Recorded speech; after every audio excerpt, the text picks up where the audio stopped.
MLA Sudheer Reddy గారి రాజకీయ అంశంలో మీకు నచ్చిన అంశాలు ఏంటి అంటే ఏం చెప్తారు? ఇప్పుడు వ్యక్తిగతంగా కాకుండా ప్రజల విషయంలో చెప్తే అన్న ఏ రోజు కూడా ప్రజలలో ఎప్పుడు కానీ ఎక్కడ పోయినా సరే ఏది ఇప్పుడు నెక్స్ట్ ఫ్యూచర్కి ఏదైతే ఇంపార్టెంటో దాన్ని ఇప్పుడే ఆలోచించి ప్రతి ఒక్కటి ఒక గ్రీనరీకి సంబంధించి ఫ్లైఓవర్ల కింద స్టూడెంట్స్కి పిల్లలకి ఆడుకునే ఆట స్థలాలు తగ్గిపోతున్నాయి అని చెప్పేసి అది అట్లా చేయడం ఫ్యూచర్లో ఏ ఇబ్బంది కాకుండా ట్రాఫిక్ సమస్యలు అది ఎస్పెషల్లీ ట్రాఫిక్ ఎల్బీ నగర్ అంటే ఒకప్పుడు ఎంత ఉండే అది ఎట్లా లేవు ఎట్టి పరిస్థితుల్లో మొత్తం టోటల్ మనకి సిగ్నల్ ఫ్రీ ఎస్ఆర్డిపి చేసేయాలని చెప్పేసి ఎక్కడిది అక్కడ మంచిగా స్ట్రాటజిక్ డెవలప్మెంట్తో చాలా బాగా చేసినాడు కాబట్టి ఆ విషయంలో మాకు చాలా ఇష్టం. ఎందుకంటే భవిష్యత్తును ఆలోచించి ఇప్పుడే ఎక్కడ కూడా ఇబ్బంది లేకుండా చేస్తున్నాడు కాబట్టి ఆ విషయంలో ఎక్కువ 100% విజనరీ లీడర్.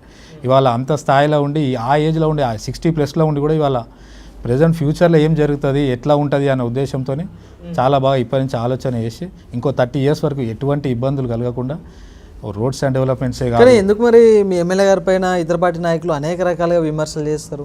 ఏంటంటే ఎవరికైనా ఉంటుంది కదా ఆశ, మేము కూడా ఒక్కసారి కావాలి అని చెప్పేసి బురద చింపుతారు. కానీ డెవలప్మెంట్లో పోటీ పెట్టుకోవాలి.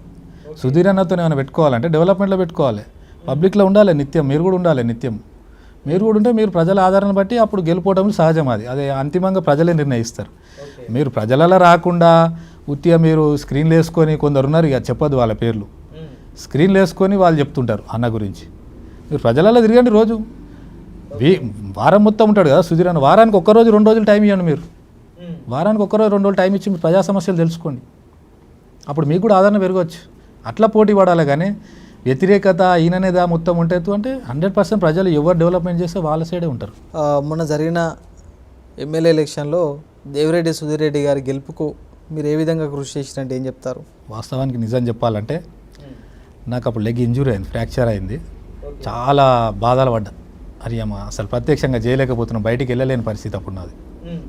కరెక్ట్ అదే టైంలో లెగ్ ఇంజురీ అయింది కాబట్టి పరోక్షంగానే ఇక మాకు అంతా ఫోన్ ద్వారానే అప్పుడు ఇక ఏమున్నా సరే లోకల్లో కానీ బయట కానీ ఎక్కడున్నాయి అన్ని కాలనీలలో మాకు అన్ని ప్రెజెంట్ బాడీ కానీ పాత బాడీ కానీ అందరికి ఫోన్లు చేసి అన్న జర మొత్తం చూసుకోండి, జర కాలనీలలో కానీ అన్నీ చూసుకొని చేయాలి అని చెప్పేసి చాలా విధాలుగా ఇక అప్పుడు బ్రెయిన్కి పని పెట్టాల్సి వచ్చింది. ఫిజికల్గా బయటికి వెళ్ళలేను కాబట్టి అదే ఆలోచన, అరే ఇక్కడేం జరుగుతుందో అక్కడేం జరుగుతుందో అని చెప్పేసి మొత్తానికి అన్న భారీ విజయంతో గెలిచినందుకు మేము ఇలా టోటల్ ఎల్బీ నగర్ కాన్స్టిట్యున్సీ హ్యాపీగా ఉన్నది. ఉమ్మడి చంపాపేట డివిజన్లో ఒకప్పుడు యూత్ పరంగా కావచ్చు రకరకాలుగా మంచి హవా నడిపించిన చీరా శ్రీనివాస్ గారు ఇప్పుడు ఎందుకు ఇంత డల్ అయిపోయారంటే ఏం చెప్తారు? డల్ అని ఏం లేదు, డల్ అన్నది ఎప్పుడు కాము, డల్ అయ్యే సమస్య ఉండదు. రాజకీయంలో డల్ అయితే ఇంకా వేస్ట్. ఏం లేదు. కానీ యూత్ ఉన్నప్పుడు ఎట్లా ఉంటుంది అంటే అందరూ మనకి ఎక్కువ టచ్లో ఉంటారు, మనం ఎక్కువ పబ్లిక్లో ఉంటాం కాబట్టి లైఫ్లో మనం ఎక్కడ ఉన్నా సరే యాక్టివిటీస్ అప్పుడు ఇప్పుడు బిజినెస్ పరంగా కానీ ఫ్యామిలీ పరంగా కానీ బిజీ అయ్యి కొంచెము అందరితో అప్పట్లాగా నేరుగా టచ్ ఉండలేము. అంతేగాని 100% ఇలా యూత్ మొత్తం మన వెనకాలనే ఉన్నది. ఉన్నారా మీ వెనక యూత్? మాకు ధ్యానాంజన యూత్ అని చెప్పేసి ఇప్పుడు కాదు, మేము 15 ఏళ్ళ కింద దాన్ని ఏర్పాటు చేసినాము.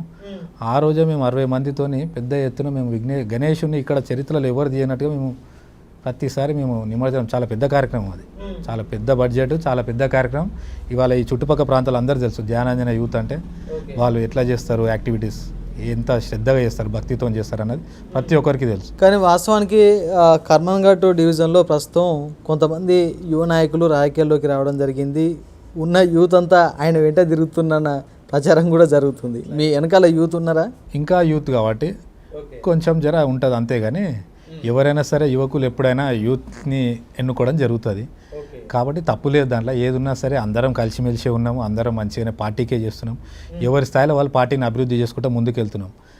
దాంట్లో అటువంటిది ఏం లేదు. కానీ యూత్ కాబట్టి అలా యువనాయకుడు అని చెప్పేసి కొత్తగా కొంచెం ఏర్పడ్డది. కానీ ఏది ఉన్నా అందరము సుధీరన్న నీడలో పనిచేస్తున్నాం కాబట్టి ప్రతి ఒక్కరికి ఇక్కడ అవకాశం ఉంటుంది, ఒకరి తర్వాత ఒకరికి వస్తుంది. దాంట్లో ఎటువంటి సందేహం లేదు. రైట్. అదేవిధంగా డివిజన్లో మీరు ప్రజలకు ఎటువంటి సేవా కార్యక్రమాలు చేస్తున్నారంటే ఏం చెప్తారు? ప్రతినిత్యం ఎప్పుడైనా సరే మేము అందుబాటులో ఉన్నాం. గతం నుంచి కానీ మా అధ్యక్షుడు ఉన్నప్పుడు కానీ ఇప్పుడు కానీ ఎప్పటి నుంచి అయినా మేము అందుబాటులోనే ఉన్నాము. లాక్డౌన్ వచ్చినప్పుడు అనేక సర్వీస్ చేసినాం, ఎవరు బయటికి లేని పరిస్థితులు. అప్పుడు మేము ఇక్కడ వెజిటేబుల్స్ రెగ్యులర్గా పంచినాం. కర్మంఘట్ నడి చౌరస్తాలో పార్టీ జెండాలు ఉంటాయి అన్నీ. అక్కడ దగ్గర రోజు నిత్యావసర సరుకులు మేము అక్కడ మాల్ నుంచి తెప్పించేది, వెజిటేబుల్స్ తెప్పించి అక్కడ రోజు నిత్యావసర సరుకులు పెట్టాము. కానీ ఇంకేదైనా నీడీ పీపుల్, నిజంగా పూరైన నీడీ పీపుల్ ఉండి వాళ్ళకి సమస్యలు ఉంటే అన్నీ చేయడం. సుధీర్ అన్న ద్వారా ఎల్ఓసీలు కానీ సీఎం రిలీఫ్ ఫండ్లు కానీ చాలా చేసినాం, చాలా అంటే చాలా చేసినాం.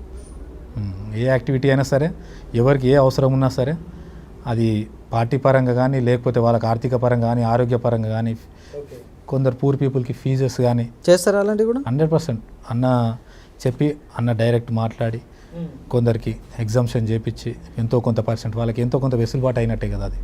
అట్లా చాలా చేపించినాం. నెంబర్ ఆఫ్ అది చెప్పలేం.